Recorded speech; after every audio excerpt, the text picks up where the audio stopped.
And what I would like to speak here in the remaining 14.5 minutes I still have is basically the research question I'm planning to answer is how this new form of Russian warfare is different from the conventional forms of asymmetric warfare, or with other words, the asymmetric warfare as we've known it before.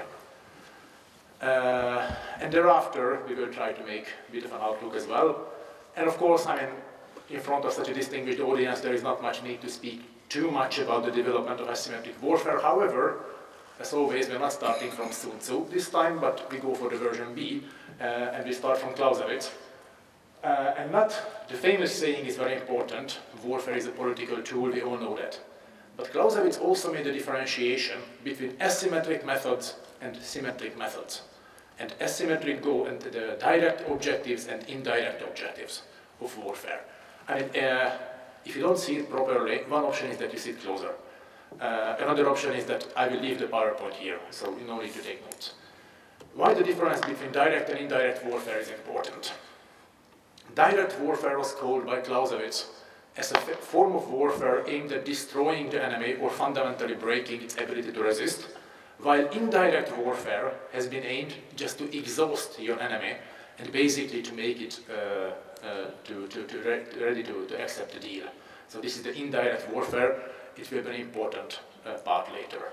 And if we go through the development of asymmetric warfare, 19th, 20th century, Lawrence of Arabia, or Thomas E. Lawrence, has been the first one who discussed in detail, after Sun Tzu of course, the importance of rough, difficult terrain hard to pass for the purpose of asymmetric warfare. And then Vladimir Ilyich, he also contributed a lot to the theory of asymmetric warfare, particularly by addressing the need for propaganda, not only to discourage your enemy, but also to mobilize your own society.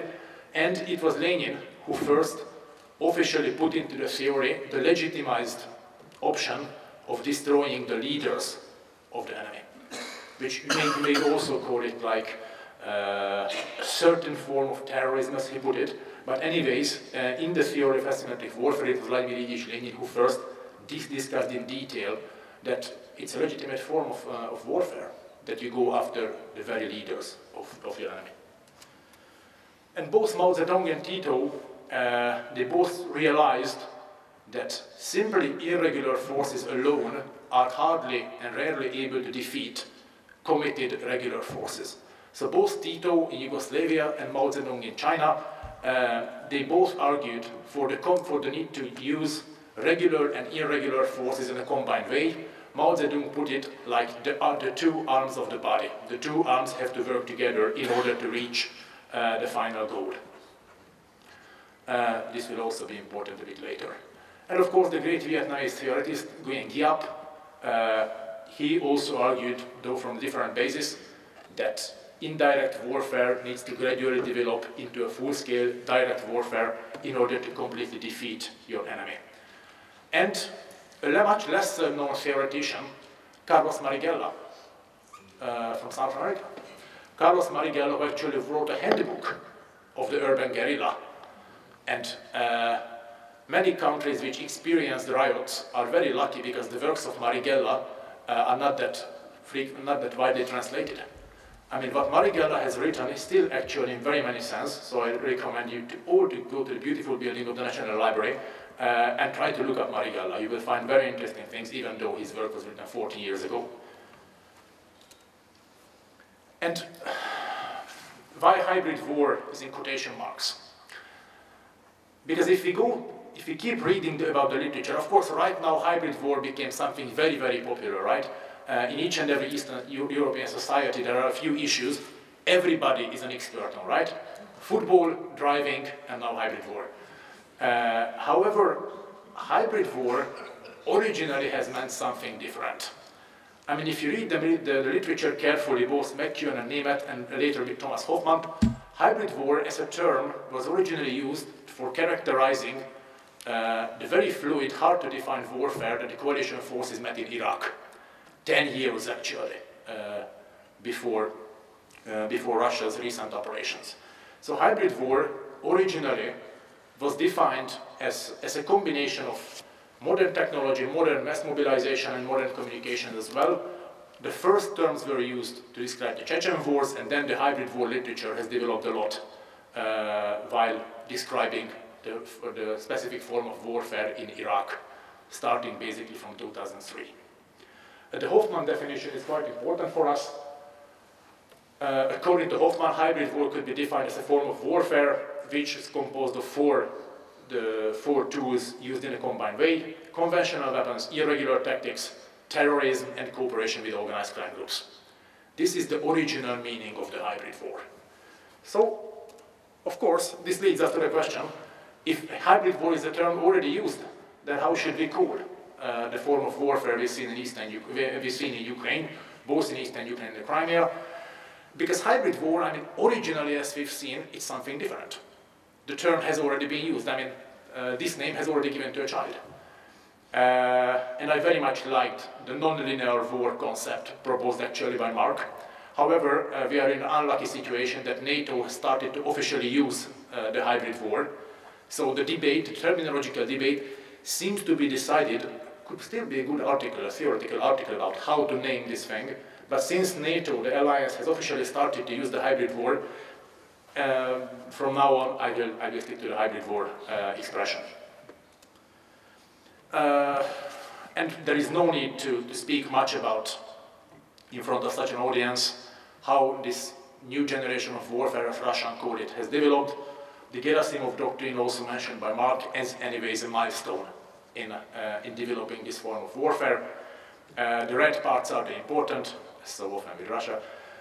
So the aim is not to destroy, but to disable your enemy state and armed forces, so not to kill the enemy soldiers physically if not necessary, but to break their morale and ability to resist.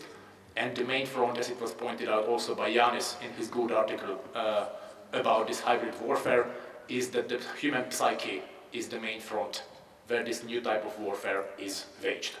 Therefore, of course, information operations play an integral coordinated role in conducting warfare in this way. We will hear much more about the details from the lecture coming after me. So my contribution to the debate, which I hope I will be able to write a longer piece soon after I'm done with the Christmas family visits and drinking, so hopefully in January, is first, what are the prerequisites of the hybrid war? Because after the Crimea operation, if you read the Western press, many people had the impression, many people were writing about this type of warfare as the new Wunderwaffe, something which is undefeatable, something which is unexpected. Not actually. I mean, there are certain prerequisites which are necessary for hybrid war being waged. First and foremost, as it was also pointed out, of course, by NATO analysts, that it's an absolute must that Russia has to be stronger than the country, I mean militarily, than the country it tries to attack. Because all over the Crimea operation, the threat of a conventional, massive conventional attack from mainland Russia against the other sections of the border, all along during the Crimea operation, this functioned as a deterrence. Ukrainian resistance was, Ukraine also decided not to resist because they were afraid of a large-scale, massive conventional Russian attack from the east and from the northeast. So this factor plays a key role in the efficiency of this hybrid warfare. So as a prerequisite, Russia has to be stronger than the targeted country, and the targeted country shall not have a collective defense guarantee. Because if the targeted country can rely on the help of a larger military alliance, then the credibility of the conventional attack as a deterrence factor is much less. It practically disappears. Point number two, and again, methodologically we're in a hard situation because so far our sample is not that big. We've seen one operation conducted fully in the Crimea and one operation conducted in half, that's Eastern Ukraine. However, one may well presume, particularly if one reads Gerasimov with eyes open, is that another prerequisite is that the targeted country needs to have or shall have weak central power and weak state structures with heavily corrupted Silovic organizations, with badly functioning public administration, police of not that strong morale. So the weakness of a targeted country seems also to be a prerequisite. Again, I'm not posing here as somebody who knows the ultimate truth, so all these statements should be debated. I mean, if you have different opinions, I'd be really glad to improve this research. Third, the political factor. It also plays a role. I mean, there needs to be lasting regional dissatisfaction with the central power on which the hybrid war can be built. So in the Crimea, this regional dissatisfaction has been connected with the 2 decades-long failures of the consecutive Ukrainian governments to properly address the demands of the specific demands of the population in the Crimea, and also in eastern Ukraine. I mean, following the change of power in Kiev, in eastern Ukraine, I wouldn't say that the fears about fascists coming to power in Kiev, I wouldn't say that all those fears were completely ungrounded. I mean, in late February, around 25th, 28th February, I mean, what was the very first move of the Ukrainian government? I mean, Kiev was still in flames. The very first move they started with is to abolish the language law. I mean, President Turchinov interim President Turchinov was smart enough not to sign this law finally, so it didn't come to force. But the first signs were actually quite, I understand that the eastern Ukrainian population got worried. So again, both in the Crimea and eastern Ukraine, what we saw, that the lasting regional dissatisfaction with the central power functioned as a factor on which the Russian non-linear offensive could be built on. And another more tactical element is that there is a need for a massive presence of Russian-speaking population in the region, because this allows little green men to conceal themselves being locals. I mean, ethnically I'm from Hungary. I mean, if I imagine little green men coming to Budapest and try to pretend as local Hungarians, good luck. I mean, this thing could work only in the Crimea and could work only in eastern Ukraine, because the massive presence of the Russian-speaking population allowed Russia to employ the discourse that these are not Russian special forces, these are just dissatisfied local people. Imagine trying the same thing in China. So this is also a prerequisite, which limits seriously the scope where this hybrid war can actually be employed. There is also, again, we don't know it for a fact. This is something inductive. From the 2 operations we see, one may inductively come to the conclusion that there is also a logistics requirement. The Crimea operation was conducted with the active support of the Russian troops already present in the Crimea. Those were the military bases which provided the logistics support for the operation. So, how I formulated it, either there has to be an earlier legitimate presence of Russian military on the ground, like in the Crimea, or in eastern Ukraine, the attacked region has to have a direct border with Russia with weak or non-existent border control, because this is the way you can provide the logistics for your operation. And here in the room, I'm pretty sure that there are many people who are much more experts in logistics than I am.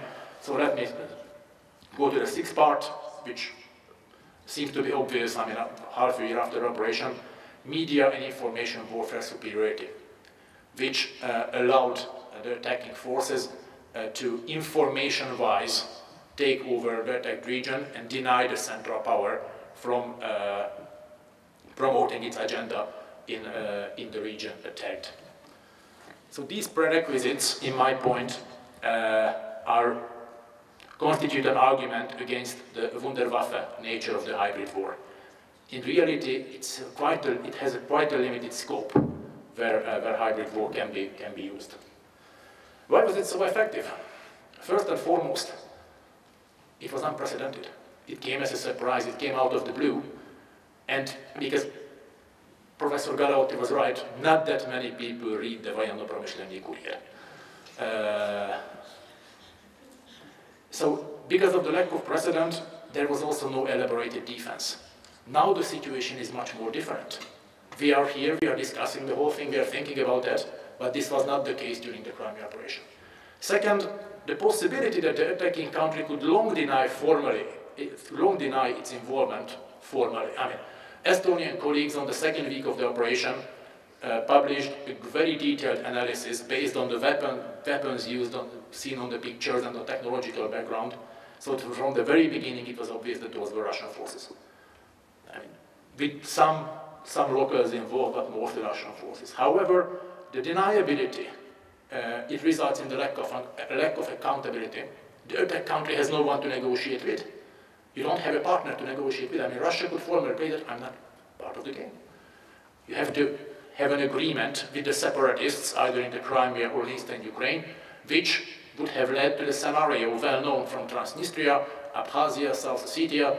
This is the way how Moscow, 2 decades ago, made the separatists to be basically equal partners of the central power. They forced the Moldovan government in 1992 to sit to the same table with the separatists as equal partners. This was something, of course, the Kiev government simply could not afford. And which was not the case, but theoretically the option was there. Because Russia formally denied its involvement, theoretically it could have stopped the operation at any time. Little green men just disappear, and that's it. It would have been possible if Russia would have been forced to do so. And of course, we already discussed that the attack country could hardly differentiate between who are the real attackers and who are just local civilians because of this disguise of the attacking forces. And taking into account Russia's readiness and often declared willingness to use force to protect its own compatriots, this factor strongly limited the ability of the Ukrainian government to use force, even if it had been able to do so. And of course, we already touched upon the main factor why it was so effective, because of the constant danger of an overwhelming, massive attack by the conventional Russian forces lined up along the border with Ukraine. Now in eastern Ukraine, this kind of backfired after Kiev realized that the massive troops, I mean the tens of thousands of troops often lined up on the Russian side of the border, were actually not attacking. They were there, they were posing a threat, but they did not cross the border until actually August. And still in August, much lesser forces entered Ukraine than the forces which were lined up all along the border. And the communication stuff will be touched upon later by experts who are much better in information warfare than I am. And here comes the answer to the research question: why hybrid war has been new? What are the novelties of this hybrid war? First and foremost, that's why I refer to Clausewitz. Usually, according to Clausewitz, asymmetric means have always been used by the weaker side, right? To resist against the stronger regular army. Here in the hybrid war, it's very interesting because it was the stronger side which relied on asymmetric means. Second, even though hybrid war for a long time remained asymmetric, basically until the anti-terror operation in eastern Ukraine started to gain momentum, despite it remained asymmetric, it was still able to achieve direct objectives, namely the capture of territory, what we've seen in Crimea. Third, we already discussed that the formal involvement of the attacking country could be denied for long. So formally only proxies were engaged, actually are still engaged, except the Russian soldiers spending their holidays on voluntarily fighting in eastern Ukraine. I mean, based on that, the Russian army is the most liberal workplace on earth. I mean, imagine I go on holiday and take my tanks. This is something usually I'm not afford when going to holiday, but I could just still enroll. Contrary to the original theory of both Mao Zedong and Giap, and also to a certain extent Thomas Lawrence, here in the Crimea case and partially to the eastern Ukraine case, the outside military force, the regular force of the attacking country, did not actually participate in the attack. So it was not the two arms strategy of Mao Zedong. It was just the possibility of an attack which was maintained, and this disabled or seriously weakened the resistance capability of Kiev. Point number 5 was already discussed. It's not that much new in itself. I mean, irregulars mostly merge with the local population. I mean, partisans rarely dress up like partisans, they dress up like locals. The new element here was Russia's readiness to use force in the defense of its compatriots, which together really limited the ability of Kiev to use force. Many people called this type of tactics is the Palestinian tactics. However, there is a difference here. in the case of the Palestinian forces fighting, or Palestinian insurgents fighting the Israeli forces, there is no outside threat present. So no one would take a revenge, no conventional attack would be launched in revenge of the death of some Palestinian insurgents. So this is a big difference compared to classic Palestinian tactics and what we have seen in the Crimea and Eastern Ukraine. And another important thing, quite different to the earlier conventional forms of asymmetric warfare. Hybrid war, in fact, did not really require massive support of the local population, just the illusion of it, just the image of it. I mean, even in July, August, separatists in Eastern Ukraine were complaining, I mean, Russian separatists in Eastern Ukraine, they were complaining that the local population was not that supportive. I mean, in cities of 1 million people like Donetsk, you could see pro-Russian demonstrations of 2,000, 3,000. Give me enough cash in a week, I can organize you 2,000 demonstrations here in front of the barracks in 1 week time. Getting 2,000 people together is nothing. It's not real local support. So it's not the local support the partisans of Tito had, or the partisans of the Pripyat marshes had. In reality, the local population was not that much supportive of the active military actions taking place right in their neighborhood. However, if one reads Russian television, and it's much better than the morning coffee, so I recommend to everybody, I mean, to start your day with Russia Today, perfect.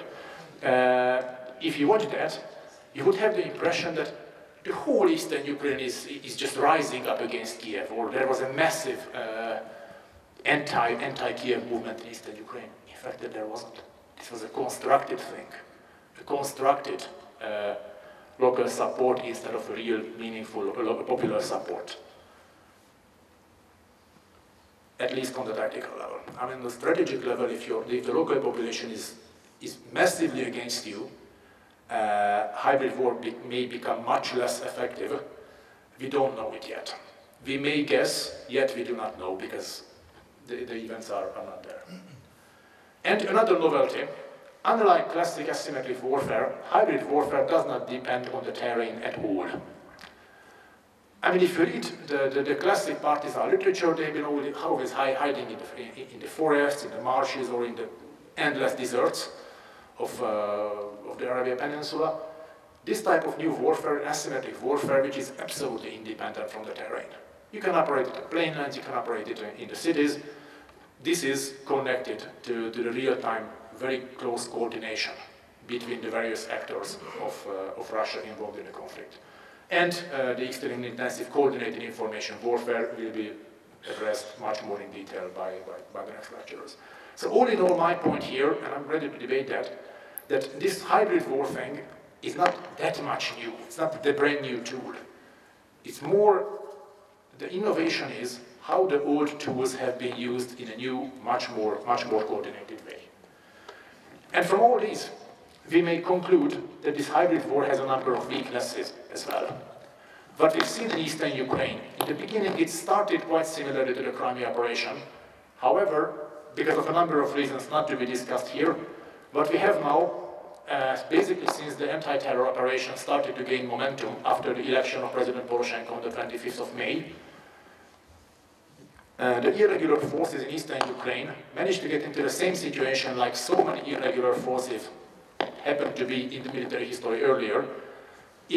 An irregular force cannot really hold the territory against advancing regular armies. I mean, if you have to really go straight and fight against an army, when you have only light infantry and some occasional artillery support, but these irregulars had to fight against Ukrainian army using not only infantry but also armor, artillery, airstrikes and all that.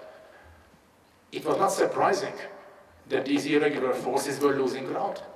They just couldn't hold the territory against the advancing anti-terror operation, which resulted actually in Russia's direct military attack, massive military attack in the middle of August. Because separatists were close to losing both Donetsk and Luhansk, and Russia couldn't afford that. So at a certain point, if the attack country is able to resist militarily, the hybrid war may quickly get transformed into normal conventional warfare.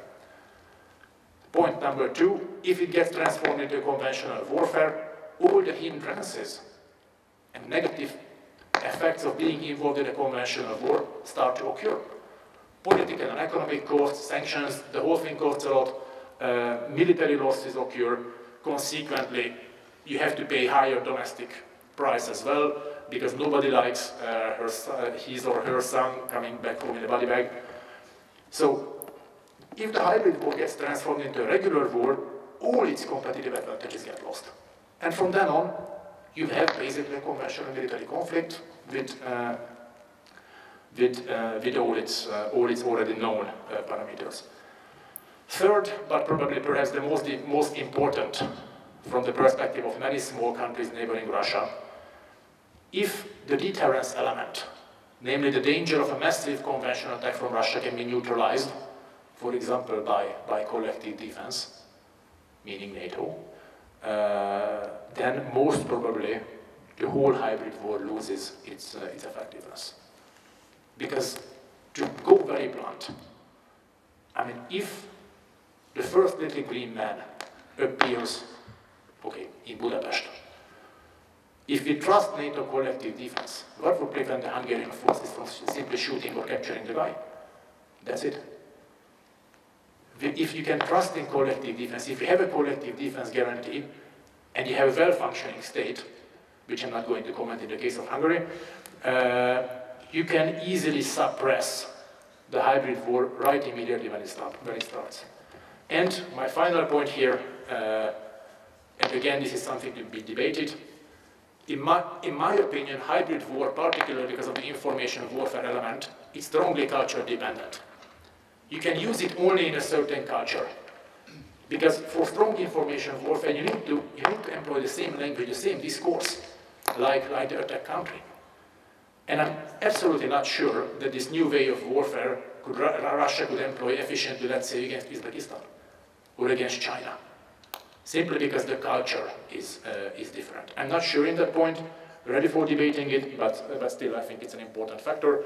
And of course comes the question, where else it's possible to use this new hybrid warfare? Ukraine again, basically at any time. Moldova at any time, because all the prerequisites are met. Weak state, regional dissatisfaction, lack of credible alliance, all that. I think under certain conditions, Belarus and Kazakhstan may also be endangered.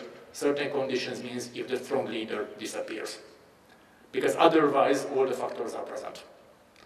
But as long as President Lukashenko and President Nazarbayev are there, I think the danger is not acute for either of these countries. Kyrgyzstan is a bit different story, and I think because of the collective defense and because of the prerequisites are not met here, it's highly unlikely that anything similar would happen here in the Baltic states. And again, a theoretical question, are we sure that China is not going to learn this method? If I were the Chinese, I would intensively study what's happening. So I wouldn't be surprised in a few years' time to see little polite Chinese men appearing somewhere in Southeast Asia. Thank you for the attention.